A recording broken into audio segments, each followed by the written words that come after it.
5 décembre 1637, voilà le soir du miracle. En tout cas, c'est ce que nous dit la chronique. Il y a un orage ce soir-là sur la région parisienne, un violent orage, des trombes d'eau qui s'abattent sur la fin de la chasse royale, ce qui fait que le roi, il souhaitait rentrer dormir chez son cousin à Saint-Maur, où suivant les habitudes de la cour, ses affaires avaient été transportées. Vous savez que la cour était itinérante à l'époque, donc le lit du roi se trouvait à Saint-Maur, mais là, pas question d'aller jusque-là. Il fait vraiment trop mauvais et le capitaine des gardes suggère d'aller au plus près, c'est-à-dire au Louvre.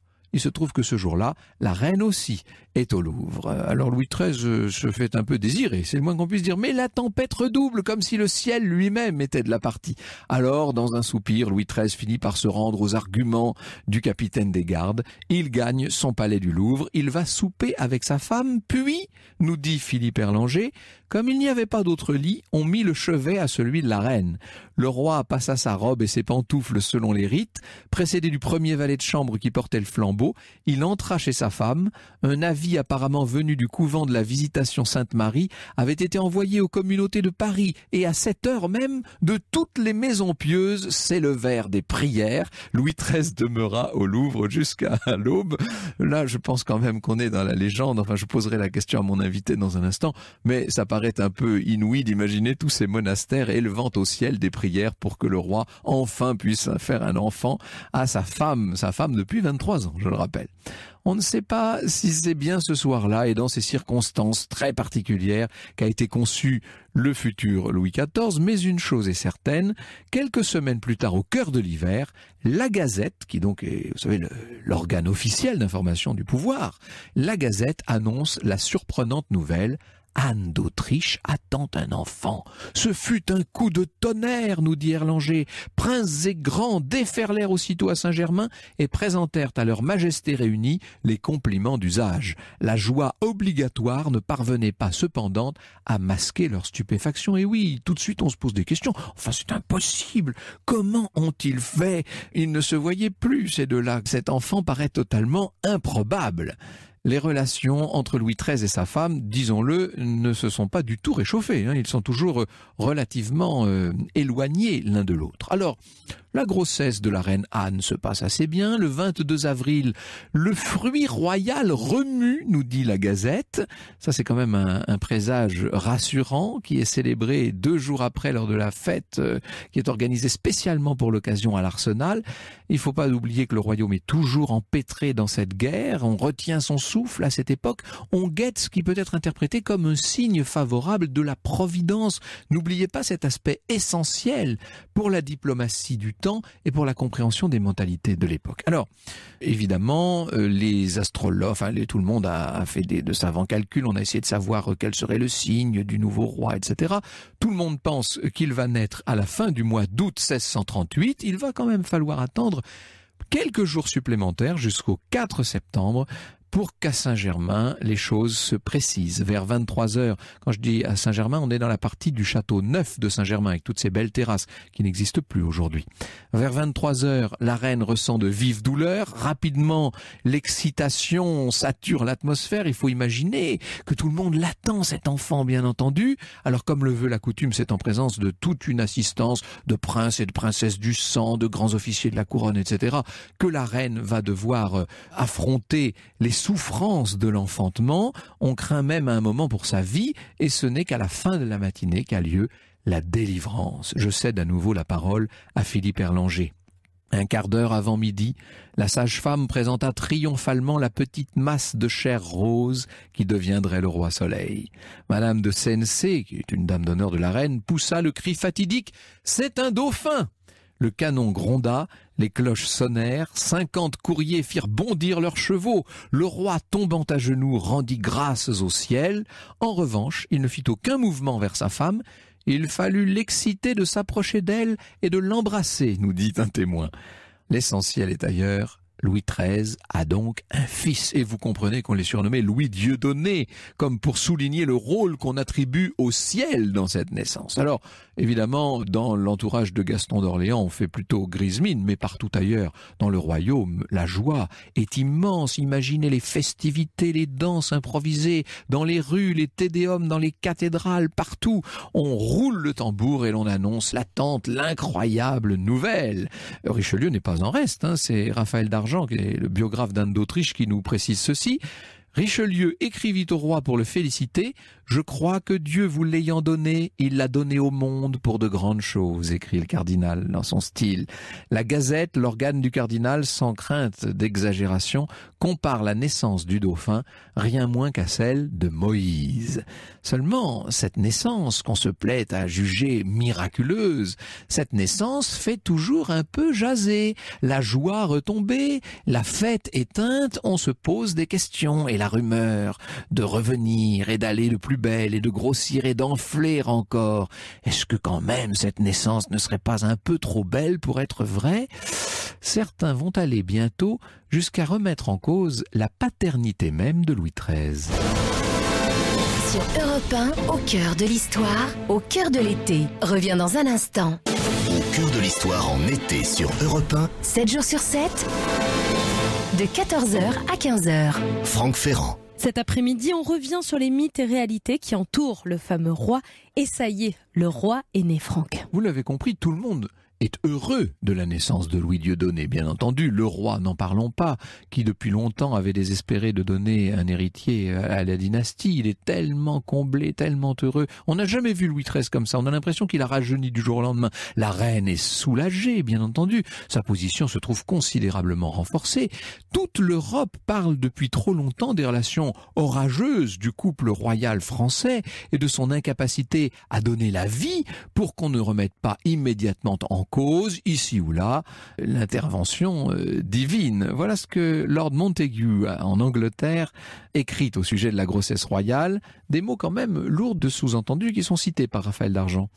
C'est un tour de lit qui étonnera beaucoup de monde. Je voudrais bien savoir à quelle particulière invocation il faut attribuer ce miracle. Oh, que la médisance est proche.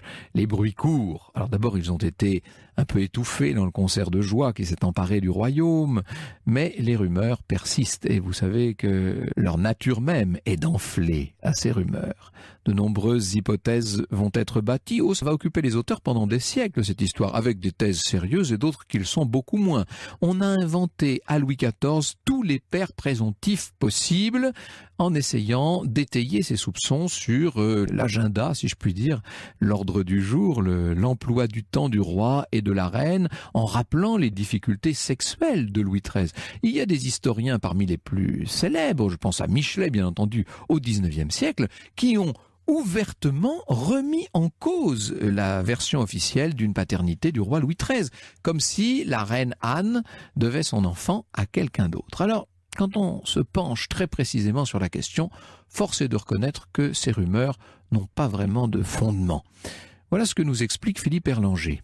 Anne d'Autriche, écrit-il, environnée d'espions, Anne d'Autriche, que l'étiquette empêchait de rester jamais seule, aurait éprouvé d'insurmontables difficultés à commettre un adultère. Quant à l'impuissance de Louis XIII, si souvent admise comme indiscutable, le journal du médecin Héroard la dément formellement et les premières grossesses d'Anne d'Autriche prouvent que la froideur misogyne n'était nullement incapacité d'engendrer. Qu'en termes élégants, ces choses-là sont dites. Ensuite, on a proposé bien sûr toutes sortes de pères possibles pour Louis XIV. Alors d'abord des pères de fantaisie, si je puis dire. Certains ont carrément dit que c'était Richelieu. Non, mais c'est une histoire invraisemblable. Il faut quand même beaucoup d'imagination pour imaginer Richelieu allant faire un enfant à Anne d'Autriche. Mais alors en revanche, très nombreux sont les auteurs qui se sont engouffrés dans la brèche ouverte par Michelet pour donner la paternité du jeune dauphin à Mazarin lui-même. Mazarin qui du reste était non seulement le dauphin, le successeur désigné de Richelieu, mais s'est trouvé être nommé parrain du jeune Louis XIV. Alors on a imaginé toutes sortes d'histoires. Et d'ailleurs, je me rappelle un téléfilm qui a été diffusé sur le service public il n'y a pas si longtemps, il y a 2 ou 3 ans si ma mémoire est bonne, où l'on montrait, c'était tout à fait invraisemblable d'ailleurs de voir ça, on voyait carrément Mazarin et Anne d'Autriche partageant le même lit et étant pourquoi pas le père et la mère de Louis XIV. Évidemment, tout ça est quand même très peu probable. Au reste, ajoute Jean-Christian Petit-Fils, le jaloux et soupçonneux Louis XIII ne douta jamais un seul instant de sa paternité, au point de se montrer agacé par les bruits attribuant la naissance du dauphin à une intervention divine. Il savait quand même à peu près ce qui s'était passé, Louis XIII, il était bien placé, n'est-ce pas? Et c'est vrai que ça l'agaçait particulièrement, toutes ces rumeurs et tous ces bruits malveillants. Donc, entre l'hypothèse politico-religieuse du miracle et celle de la non-paternité du roi, et que je n'ose qualifier, comment est-ce qu'on pourrait l'appeler, de ragot et de biologie, celle-là, eh bien, on peut imaginer que c'est bien le couple royal qui a conçu son fils de manière naturelle. Et d'ailleurs, j'allais dire, la meilleure preuve, c'est que très vite, le roi Louis XIV aura un frère, monsieur Philippe d'Anjou, qui, naîtra également de l'union de Louis XIII et d'Anne d'Autriche, ce qui prouve que ce qui n'était jamais que les 5e et 6e grossesses de la reine Anne ne relevait pas tant du prodige que cela. C'est le 21 septembre 1640 qu'est né Philippe. Cette naissance, pas plus que celle de Louis Dieudonné, ne rapprochera cependant le couple royal, dont les relations jusqu'au bout restent très fraîches, c'est le moins qu'on puisse dire. Mais ce qu'il faut souligner, c'est à quel point la couronne de France s'est trouvée renforcée, non pas par la naissance de Louis Dieudonné, mais bien par la naissance de ces 2 princes, qui assuraient cette fois pleinement la succession dynastique, la continuité dynastique, comme le souligne Philippe Erlanger. En 1637, Louis XIII et Richelieu poursuivaient seuls contre tous une œuvre colossale dont nul n'imaginait qu'elle pourrait leur survivre. On savait Louis XIII très malade, on savait Richelieu à bout de souffle, et on se disait qu'on serait bientôt débarrassé non seulement de l'un et de l'autre, mais de la politique qu'ils incarnaient. Eh bien, et je le cite de nouveau Erlanger, en 1638, ils étaient en droit de penser que la maison d'Autriche ne dominerait plus la chrétienté, que l'unité du royaume resterait indestructible. Il suffisait pour cela de l'existence d'un dauphin. Ce dauphin allait bientôt devenir roi, car dès l'âge de 5 ans, il monte sur le trône sous le nom bien entendu de Louis XIV. On raconte souvent cette anecdote de Louis XIII sur son lit de mort et qui dit au jeune dauphin grimpé sur son lit « Et comment avez-vous nom maintenant ?» Louis XIV aurait répondu. L'enfant, à quoi Louis XIII aurait répondu « Pas encore, mon fils, pas encore. » Bonjour Jean-François Solnon. Bonjour Franck. Nous allons parler de Louis XIV, non seulement de sa naissance et de sa jeunesse, mais d'une manière générale de tous les grands aspects d'une vie grande, comme son surnom l'indique. Europe 1, au cœur de l'histoire. Europe 1, au cœur de l'histoire, au cœur de l'été. Franck Ferrand. Il y a de nombreux mythes autour de Louis XIV. On retrace la vie du roi Soleil cet après-midi sur Europe 1. Franck Ferrand, vous recevez Jean-François Solnon, historien, professeur émérite des universités, auteur de Louis XIV, Vérités et légendes, paru chez Perrin. Alors d'abord, le premier des ragots, parce que ce qui est très extraordinaire dans votre ouvrage Vérités et légendes, Jean-François Solnon, c'est que vous tordez le cou à un très très grand nombre de fausses vérités, si je puis dire, sur Louis XIV. La première de ces fausses vérités, c'est celle de sa naissance illégitime. Il n'aurait pas, disait-on, été le fils de Louis XIII. Calomnié, calomnié, il en restera toujours quelque chose. Oui, c'est vrai, qu'en vous écoutant, on s'aperçoit de la force de la rumeur, cette rumeur qui enfle, qui finit par tout recouvrir. Non, je crois que la chose est entendue. Louis XIV est bien le fils de Louis XIII. Que la naissance de Louis XIV ait tardé à venir, c'est un fait indubitable. Et il est vrai que lorsque Louis XIII a épousé Anne d'Autriche, il était très très jeune. Eh oui. En 1615, il a, très jeune, il a 14 ans. Très timide. On peut parler d'un introverti puissant. Oui, c'est un homme austère, c'est un homme, on pourrait presque dire, neurasthénique, qui est assez mal à l'aise avec les femmes. On dirait aujourd'hui qu'il est affligé de toc, comme on dirait aujourd'hui. Sans doute, sans doute. Puis alors, sa femme l'intimide beaucoup. C'est une très belle femme, Anne d'Autriche. Et cette beauté l'intimide, il ne sait pas tellement comment faire. Finalement, Louis XIII est un homme qui est un homme simple. C'est un homme qui aime l'armée, c'est d'ailleurs un roi soldat, qui est beaucoup plus à l'aise dans les bivouacs qu'à la cour. Et c'est un environnement masculin qui lui convient le mieux. Par conséquent, les rapports ont été difficiles à établir parce qu'Anne d'Autriche, toute jeune, est un peu frivole. Et en effet, on la prend presque la main dans le sac lorsqu'elle entretient une correspondance avec son frère, le roi d'Espagne. Faut-il parler de trahison? C'est peut-être excessif. Mais en tout cas, elle est particulièrement maladroite, imprudente. Et tout ceci va envenimer les rapports, mais il n'en reste pas moins que peut-être grâce à un orage, eh bien, Louis XIII et Anne d'Autriche ont fabriqué cet enfant qui est promis à une belle carrière. Alors cet orage du Louvre, très célèbre, cet orage de décembre 1637, il est devenu mythique, si je puis dire. On racontait ça aux écoliers il y a encore peu de temps. Et puis alors aujourd'hui, toute l'historiographie nous dit il n'y a pas eu d'orage, il n'y a pas eu de nuit du Louvre, etc. On est déjà, si je puis dire, dans la légende ? Écoutez, l'histoire ne cesse de recommencer. Par conséquent, peut-être que dans 50 ans, on reviendra à l'orage. On passe de l'orage au beau temps, on verra bien. Oui. En tout cas, ce qui est certain, c'est que Louis XIV est bien le fils de son père. Ça, vous en êtes certain. Il n'y a pas de doute sur la question. Oui, j'ai pas de renseignements particuliers, mais je crois pouvoir affirmer qu'il est bien le fils de Louis XIII. Et d'ailleurs, lui n'en doutait pas du tout. Ni le père, ni le fils n'en ont jamais douté. Pas une seconde. Louis XIV avait une vraie révérence pour la figure de Louis le Juste, pour la statue de son père, si je puis dire. Même s'il l'a perdu très tôt, puisqu'il est orphelin de père à l'âge de 5 ans, souvent on prétend que le fait d'avoir gardé comme cœur du château de Versailles le petit château de cartes de briques, pierres et ardoises de son père est une sorte d'hommage au père. Peut-être, mais peut-être pas, parce que Louis XIV a hésité avant de garder ce Versailles premier. Il a songé aussi à le détruire. Mais en réalité, il était resté fidèle parce que son prédécesseur est le roi de France. C'est son père et c'était le roi de France. Et Louis XIV est très soucieux de la continuité dynastique.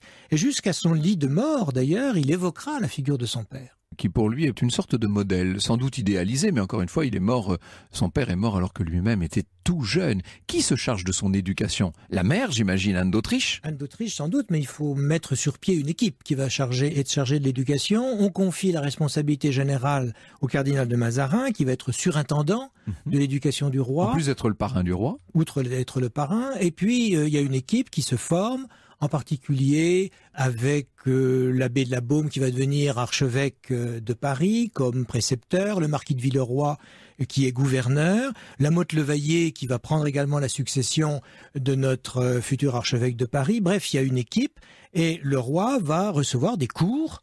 Alors des cours de religion, des cours de catéchisme avec les nouvelles prescriptions du Concile de Trente, des cours de latin. On ne peut pas dire qu'il soit particulièrement brillant. On prétend même d'ailleurs qu'il a même peut-être même pas le niveau d'un ancien élève des collèges des jésuites. Et on lui apprend la morale, on lui apprend l'histoire. L'histoire joue un rôle extrêmement important dans la formation des princes à cette époque-là. Et aux leçons d'histoire qu'il reçoit, d'ailleurs son précepteur va lui apprendre surtout le modèle de Henri IV. Et d'ailleurs, le précepteur va écrire un livre d'ailleurs sur la vie du roi Henri IV. Et qui est le fondateur de la dynastie. Fondateur, c'est le premier Bourbon. Et puis c'est une image déjà mythique à cette époque-là.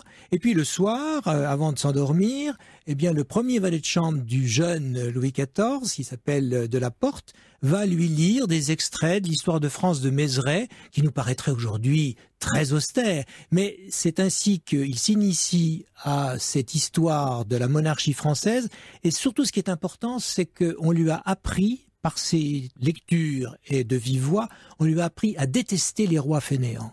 Et Louis XIV va conserver ça en tête jusqu'à sa mort, quand il donne les ultimes conseils à son petit-fils Philippe d'Anjou, qui va devenir roi d'Espagne en 1701 sous le nom de Philippe V. La première chose qu'il lui donne comme conseil, c'est « ne vous laissez pas gouverner, travaillez et régnez véritablement ».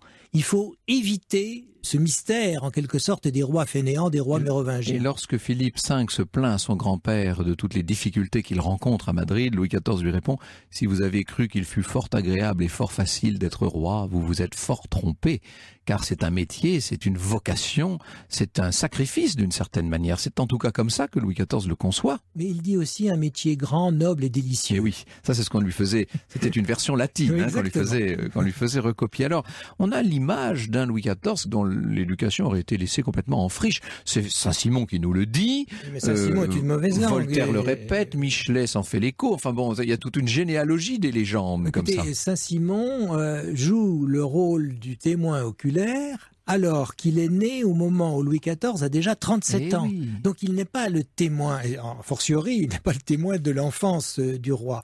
Oui, Saint-Simon a des phrases qui sont presque définitives, parce qu'elles sont passées dans la légende, en effet, d'une sorte d'éducation et d'une formation au-dessous du médiocre, disait-il. Bon, médiocre, il faut comprendre moyen. Il est né avec un esprit au-dessous du médiocre. Et et là, on se rend compte en réalité qu'il a reçu un certain nombre de leçons, notamment dans le domaine des langues étrangères. On lui apprend l'espagnol, il parle espagnol avec sa mère, Anne d'Autriche, il va parler italien, et d'ailleurs on va s'en apercevoir lorsque le grand architecte, le cavalier Bernin, vient à Paris en 1665, eh bien il s'exprime en italien avec Bernin. C'est quelqu'un qui a reçu des cours d'écriture, de mathématiques. Il est vrai que cette formation n'a peut-être pas donné tous les résultats escomptés. Mais ce qu'il faut avoir en tête, c'est qu'à l'époque, et il faut quand même se replacer dans les mentalités du temps, on ne fabrique pas un universitaire, là. On fabrique un futur roi de France. Alors, Mazarin se charge de l'éducation politique, et à côté de cela, il y a tout ce qui fait l'éducation d'un honnête homme, c'est-à-dire les exercices physiques, l'équitation en particulier, la chasse, et le petit Louis XIV, il a à sa disposition des petites armes miniatures dans les jardins des Tuileries. Des forts, on fait des petits fortins qu'il va prendre avec une petite équipe de camarades. Bref, il est formé, et surtout dans le domaine des arts, on sent là qu'il y a un terrain extraordinairement favorable. C'est sa fibre en fait, vraiment. Il aurait pu être artiste s'il n'avait été roi. C'est un roi artiste. Ouais. Incontestablement. Il danse, il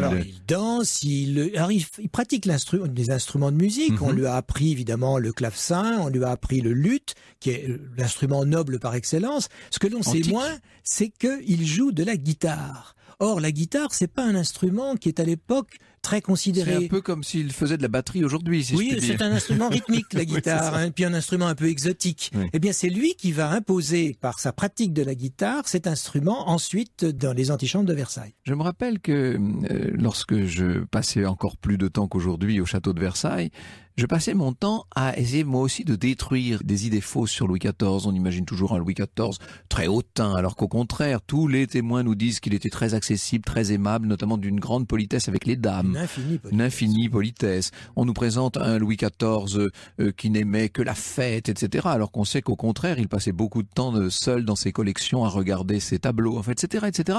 D'où vient-il qu'on ait de Louis XIV une image aussi fausse, Jean-François Solnon? Oui, c'est ça qui m'a beaucoup frappé, parce que cette image particulière de Louis XIV, elle s'est très largement répandue, déjà en son temps. Alors il y a le témoignage, on l'évoquait il y a un instant, de Saint-Simon, mais c'est pas le seul. Qui peut être parfois très précieux du reste. Mais c'est une très grande valeur documentaire, mais il faut faire avec Saint-Simon ce que chacun doit faire avec des sources, c'est-à-dire savoir les décrypter et savoir les critiquer.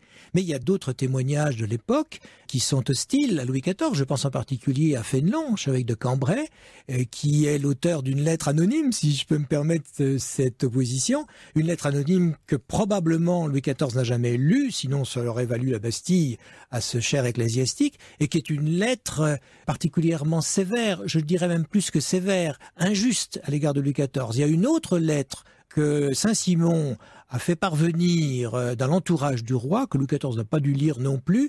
Bref, il y a déjà en son temps en quantité de légendes qui se mettent en place. Et même quelquefois des légendes ou des demi-vérités qui viennent de gens qui lui sont favorables. Je pense en particulier à la truculente Madame Palatine, qui peut dire quelquefois, parce qu'elle déteste Madame de Maintenon, qui peut dire des choses tout à fait outrées. Et puis à partir de là, eh bien nous avons les écrivains romantiques, nous avons Michelet, entre autres choses, et aussi les petits manuels de la Troisième République.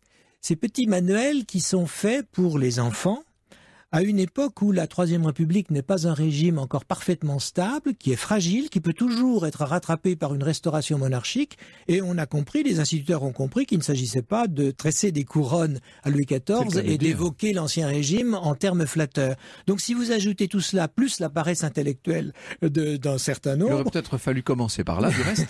Eh bien, on s'aperçoit que Louis XIV traîne derrière lui, comme beaucoup de grands personnages, quantité de légendes. Ce qu'il explique également, c'est la longueur longueur du règne. C'est 54 années de règne personnel, depuis la mort de Mazarin jusqu'à sa propre mort. 54 années, vous vous rendez compte, Franck, c'est 11 quinquennats. Oui, c'est impressionnant. Surtout que là, vous parlez des 54 années de règne personnel. Oui, encore une fois, le roi, 72 ans de règne. Louis XIV est roi depuis la mort de son père, depuis 1643. C'est tout à fait impressionnant. Ce sont plusieurs générations qui sont nées et mortes sous Louis XIV, qui n'ont connu d'horizon que Louis XIVien. Et on peut comprendre d'ailleurs que dans les dernières années ou dans les dernières décennies, on en est un peu assez de la longueur de ce règne. Et parmi ceux qui sont responsables de ces légendes, il ne faut pas oublier un foyer extrêmement important, ce sont les pamphlets hollandais et anglais, qui sont les deux grands ennemis du royaume de France, qui ne manquent aucune occasion d'inonder l'Europe de pamphlets, de libelles, mettant en cause d'une manière la plus désordonnée possible à la fois le personnage et son action.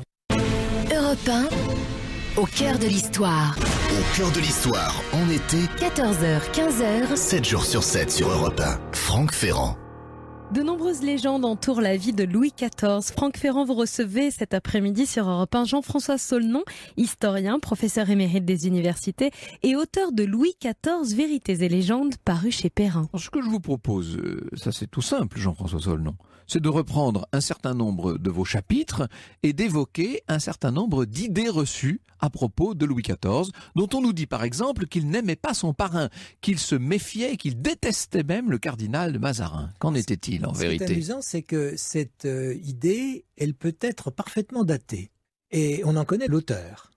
Il s'agit du premier valet de chambre du roi, le fameux Pierre de la Porte, qui explique qu'un jour, sur la terrasse du château de Compiègne, le jeune Louis voit passer... C'est un adolescent. C'est un adolescent, un tout jeune homme, voit passer le cardinal Mazarin et a déclaré « Ah, voici le grand Turc ». Alors, cette formule est une formule un peu forte, peut-être même sibylline, mais forte, parce qu'évidemment, les Turcs ont si mauvaise réputation dans la chrétienté du XVIIe siècle qu'on s'y intéresse de près. Alors, on rapporte bien le mot de cet enfant à sa mère, Anne d'Autriche, qui essaye de savoir, mais d'où vient cette expression, qui l'a lui soufflé. Et le petit roi refuse de donner ses sources et a beaucoup de courage et reste muet. Et on sait que Pierre de la Porte, et on le sait grâce aux mémoires de Pierre de la Porte, ne manquait aucune occasion de s'en prendre au cardinal Mazarin. Et à partir de là, à partir de cette toute petite anecdote, eh bien, on en a déduit que Louis XIV détestait Mazarin. Ce qui est loin d'être la vérité, bien au contraire. Louis XIV sait ce qu'il doit déjà à Mazarin. D'abord, il lui doit son apprentissage politique. Mazarin a formé Louis XIV. Et il ne l'a pas formé en lui faisant lire de gros in-folio de droit public. Il l'a fait intervenir au Conseil du roi sur des sujets particuliers, en particulier des sujets qui étaient accessibles pour lui. Oui. Et de façon pédagogique, on peut dire. Mais en très très pragmatique. Et puis Mazarin n'a cessé de s'intéresser au sort de Louis XIV, et la réciproque est vraie. Parce que lorsque Mazarin, dans les derniers mois de son existence, avait besoin de réconfort, eh bien c'est le jeune roi qui venait lui apporter ce réconfort. Mazarin est mort au château de Vincennes, où, disait-on, l'air est plus pur qu'ailleurs, et c'est Louis XIV qui lui apporte le bouillon, les médicaments, quand le cardinal... pleure abondamment. Oui, Louis XIV pleurait beaucoup. Oui, il faut dire, oui, il avait la larme facile. Exactement. Et lorsque Mazarin reçoit l'extrême onction, donc on interdit l'entrée de la chambre au jeune roi, mais celui-ci va regarder par une petite fente dans la cloison. Il est très présent, et il lui a dit à plusieurs reprises d'ailleurs, lorsque Louis XIV est lui-même malade en 1658 à Mardic, près de Dunkerque, sa vie a été en cause là, et qui s'est adressé à Mazarin en lui disant « Vous êtes le meilleur ami, le seul que j'ai ». Et le mot ami au XVIIe siècle avait une force qu'il n'a plus du tout aujourd'hui. C'était un mot très important. Alors, Mazarin meurt en 1661, et c'est ce qu'on appelle la fameuse prise de pouvoir par Louis XIV. On pense tout de suite au film de Rossellini, bien entendu. Est-ce qu'il n'y a pas là un mythe sur cette espèce de basculement du jour au lendemain, un roi qui ne se serait totalement désintéressé des affaires publiques, qui du jour au lendemain devient une sorte de despote? J'allais dire oui et non, mais pas despote. Le roi de France, aucun roi de France n'a été un dictateur ou un despote. Il est vrai qu'il y a un coup de tonnerre de tout de même. Après la mort de Mazarin, Louis XIV décide de réunir le Conseil, s'adresser à sa mère et s'adresser aux principaux membres du Conseil du roi pour leur dire que désormais, lui-même exercera la fonction de Premier ministre. C'est-à-dire c'est la fin du ministériat qui avait été occupé par Richelieu dans un premier temps, puis ensuite par Mazarin. Et Louis XIV va remodeler les conseils. Il y a un conseil qu'on appelle d'en haut, parce qu'il siégeait au premier étage à Versailles, ou dans les résidences royales avant Versailles, c'est-à-dire un conseil étroit. Et là, dans ce conseil étroit, ne vient que ceux qui sont appelés par le roi. C'est-à-dire qu'il n'y a pas de conseiller né. Anne d'Autriche, sa mère, qui a été pourtant régente, eh bien, n'a pas entré au conseil. Et là, le roi appelle qui l'entend. Puis il y a un deuxième conseil, le conseil des dépêches, qui s'occupe surtout de politique intérieure, qui existait déjà, mais qui monte en grade parce que le roi le préside lui-même. Et puis il y aura plus tard un conseil royal des finances. Par conséquent, il y a une modification des conseils. Mais est-ce que c'est véritablement une révolution en 1661 ? Pas tout à fait. Parce que ceux qui peuplent ce conseil et ceux qui vont être nommés secrétaires d'État, c'est le legs de Mazarin. Voilà. Ce sont des gens qui ont été légués par Mazarin, c'est Hugues de Lionne, c'est Michel Letellier, c'est Nicolas Fouquet, avant que celui-ci ne soit remplacé par Jean-Baptiste Colbert. Et puis bien sûr, c'est le nouveau Colbert. Alors le nouveau Colbert, et puis quantité d'autres secrétaires d'État dont nous n'avons pas forcément retenu aujourd'hui les noms, mais quand on regarde d'un peu près, on s'aperçoit que ces gens sont dans les allées du pouvoir depuis des années, voire des décennies. Je songe en particulier au chancelier Séguier. Séguier est chancelier de France depuis 1635, 3 ans avant la naissance de Louis XIV.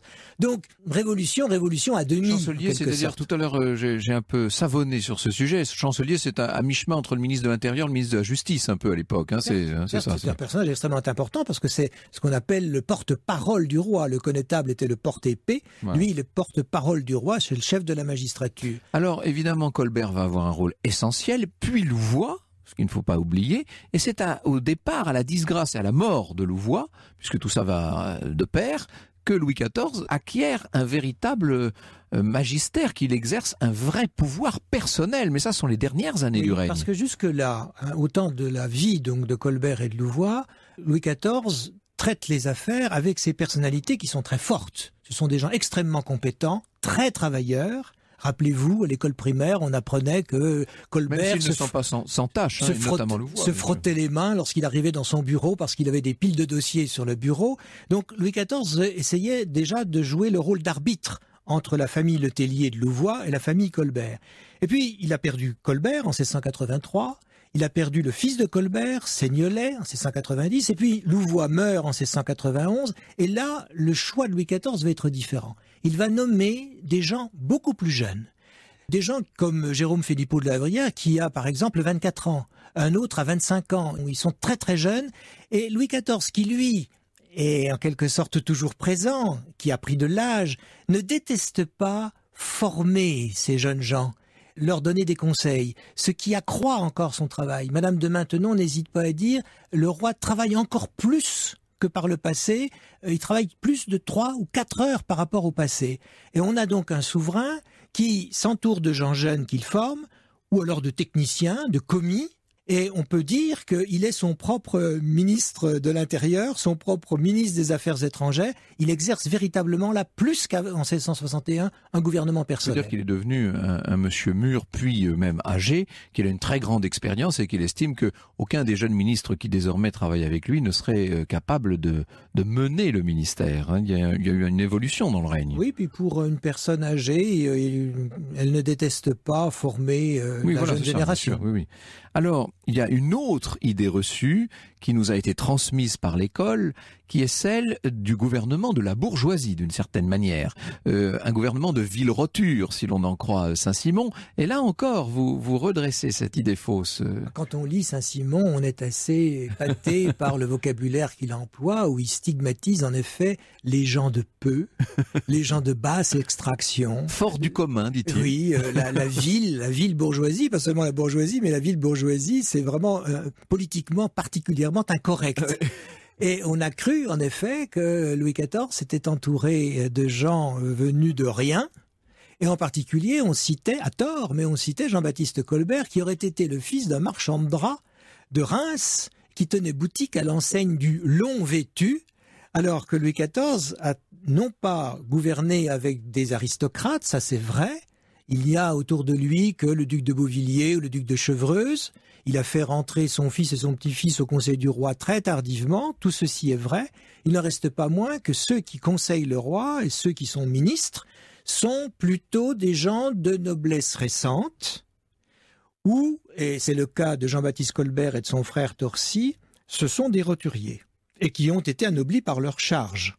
Donc on a affaire à une sorte de haute bourgeoisie, mais une bourgeoisie très ancienne, dont les ancêtres remontent au XIVe siècle. Oui, ce ne sont pas des gens qui doivent leur fortune ou leur position uniquement à la grâce du roi, pas Non. uniquement. Ils ont déjà une expérience et ils appartiennent souvent à des lignées qui ont été au service de l'État, pas en première ligne, mais au service de l'État depuis longtemps. On dit aussi que Louis XIV aurait été complètement coupé de son peuple, on l'imagine, alors toujours à Versailles, alors qu'en fait ça n'est que la fin du règne. Une grande partie du règne se passe plutôt à Saint-Germain-en-Laye du reste, mais on l'imagine coupé du peuple, loin de son royaume, ignorant ses provinces. Là aussi, c'est une légende absolue. C'est d'ailleurs très curieux que cette légende ait pu prendre racine, puisque quand il était très jeune, il a parcouru les provinces de France qui s'étaient révoltées au moment de la Fronde des Mazarins, là en quelque sorte cornaquées à partir de 1653 dans toutes ces provinces. Ensuite, il a conduit ses armées sur la frontière nord et la frontière est. Il suffit de regarder les tableaux de Van der Meulen qui nous montrent le siège de telle ou telle ville par Louis XIV,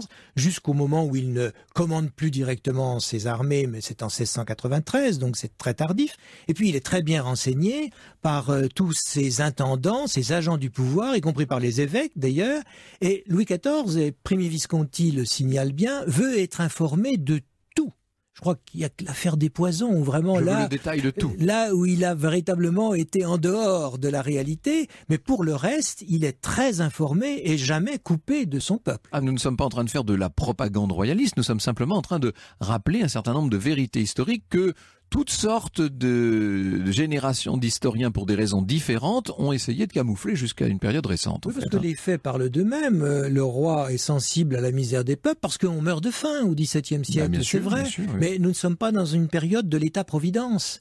Les accidentés de la vie, ceux qui sont au chômage ou ceux qui sont victimes des guerres ne sont pas soutenus par l'État, mais nous connaissons cette assistance que dans la première moitié du XXe siècle, ou pour certains pays plus en avance, à la fin du XIXe siècle, comme en Allemagne par exemple. Là, à l'époque, l'État-providence n'existe pas. Louis XIV est sensible à la misère qui peut arriver au moment du grand hiver de 1709 ou des crises démographiques de 1693-94, mais il se contente pas d'être ému. Il réagit et il agit, par exemple demandant à ses intendants de faire transiter le blé et les céréales d'une province qui en est bien pourvue vers celles qui en sont démunies. Il demande également à importer du blé venu de l'Europe du Nord. Il envoie Jean Bart pour arraisonner des bateaux de céréales qui viennent d'Amérique ou qui viennent de Smyrne. Par conséquent, il y a un effort. Il n'a fait que soulager quelque peu cette misère. Il ne l'a pas résolue. Qui peut se prévaloir de résoudre ces problèmes-là? Mais il est sensible, et il est sensible en tant que chrétien. Il ne faut pas oublier qu'il est, c'est d'ailleurs son titre, il est le roi très chrétien à l'époque. C'est le titre de tous les rois de France, je précise cela. Sur son lit de mort, Louis XIV a dit « je m'en vais, mais l'État demeurera toujours ». En revanche, il n'a jamais dit « l'État, c'est moi ». Certainement pas, parce que ça correspond pas à l'idée qu'on se fait de la monarchie. Il n'y a pas une sorte d'accaparement du royaume de France par un individu. La phrase importante, celle qui a été notée par les contemporains, c'est en effet celle-ci « je m'en vais ». Mais l'État demeurera toujours. Alors justement, à propos des mots attribués à Louis XIV, à tort ou à raison, nous allons consacrer le retour aux origines d'aujourd'hui spécifiquement à cette question. Et je renvoie nos auditeurs, parce que nous n'avons fait là qu'effleurer la matière, je les renvoie à votre bel ouvrage, Jean-François Saulnon, Louis XIV, Vérités et légendes, c'est publié chez Perrin. Merci beaucoup. Sur Europe 1, au cœur de l'histoire, au cœur de l'été. Reviens dans un instant. Au cœur de l'histoire. Retour aux origines. Et aujourd'hui, Franck, c'est une question de Brigitte via la page Facebook d'Au cœur de l'histoire. Parmi les phrases célèbres habituellement attribuées à Louis XIV, y en a-t-il beaucoup de fausses, Franck? Je remercie Brigitte de nous poser cette question. Car en effet, on a beaucoup prêté à Louis XIV toutes sortes de phrases. Alors, l'État c'est moi, c'est la plus célèbre, c'est celle que les écoliers retiennent parce que c'est en quelque sorte le résumé du règne. Mais si l'on étudie les choses de près, comme vous nous le dites, Jean-François Saulnon, on est loin de la vérité, bien entendu. Et même au moment de la célèbre séance de la flagellation du Parlement, où il est entré, dit-on, en botte pour tancer ces messieurs du Parlement, on imagine très bien le 19e siècle faire des tartines sur ce sujet, Louis XIV n'aurait jamais prononcé cette phrase. Il y en a d'autres comme celle-là. Alors, en revanche, les ambassadeurs, et notamment l'ambassadeur d'Espagne, nous rapportent qu'en 1700, vous savez qu'au moment où il accepte la succession du roi d'Espagne pour son petit-fils Philippe d'Anjou, qui va devenir le roi d'Espagne Philippe V, il aurait dit « Messieurs, il n'y a désormais plus de Pyrénées ». La phrase est reprise par 2 chroniqueurs, notamment Sourche, elle est reprise par l'ambassadeur d'Espagne, donc là on peut imaginer qu'elle est vraie. C'est bien sûr Saint-Simon qui est le plus grand pourvoyeur de phrases Louis XIViennes, si je puis dire. J'ai trop aimé les bâtiments. Ce serait plaint, aurait regretté Louis XIV sur son lit de deuil. Malheureusement, la phrase ne figure que chez Saint-Simon, donc ça paraît un peu difficile à dire. Et de même que cet avis qu'il portait sur son neveu Philippe d'Orléans, c'est un fanfaron de crime. L'expression est très belle, mais elle est parfaitement saint-simonienne au sens stylistique du terme. Il me semble qu'en effet, elle sort surtout de l'imagination du mémorialiste. Et puis alors, il n'y a pas que Saint-Simon. On oublie toujours que le premier grand historien de Louis XIV et de son règne, c'est Voltaire, bien entendu, l'auteur du siècle de Louis XIV. Et alors Voltaire a fait dire énormément de choses à Louis XIV. Voltaire aimait ces espèces de phrases qui résumaient les situations politiques, et il lui fait dire notamment « Mon grand-père aimait les Huguenots et ne les craignait point, mon père ne les aimait point et les craignait, moi je ne les aime ni ne les crains ». C'est assez bien vu, c'est assez bien résumé, mais c'est un mot apocryphe qui évidemment est né sous la plume du grand Voltaire et non pas dans la bouche du grand Louis XIV. On pourrait comme ça multiplier les mots. Il me semble, et c'est le petit conseil que je donnerais à nos auditeurs pour clore cette première émission consacrée au tricentenaire de la mort de Louis XIV, il me semble que le meilleur moyen d'entendre parler Louis XIV, c'est encore d'aller lire les lettres de sa belle-sœur, Madame Palatine, parce que dans certaines des lettres qui sont écrites en allemand, bien entendu, elle a pris la peine de reproduire en français les mots même du roi. Et l'on voit Louis XIV, on a l'impression de l'entendre parler, c'est assez remarquable. On reconnaît, si je puis dire, son style, et notamment c'est ce tic de langage qui revient systématiquement sous la plume de Madame Palatine et qui devait donc être un tic de langage de Louis XIV, Asteur. Il semblerait que Louis XIV, à presque toutes les phrases, disait Asteur, Asteur. C'est assez étonnant d'avoir comme ça ce magnétophone, cet enregistrement, si je puis dire. Je vous rappelle le titre de l'ouvrage de Jean-François Saulnon, Louis XIV, Vérités et légendes. Vous y trouverez beaucoup de précisions sur ce qu'a dit Louis XIV et ce qu'il n'a, semble-t-il, jamais prononcé.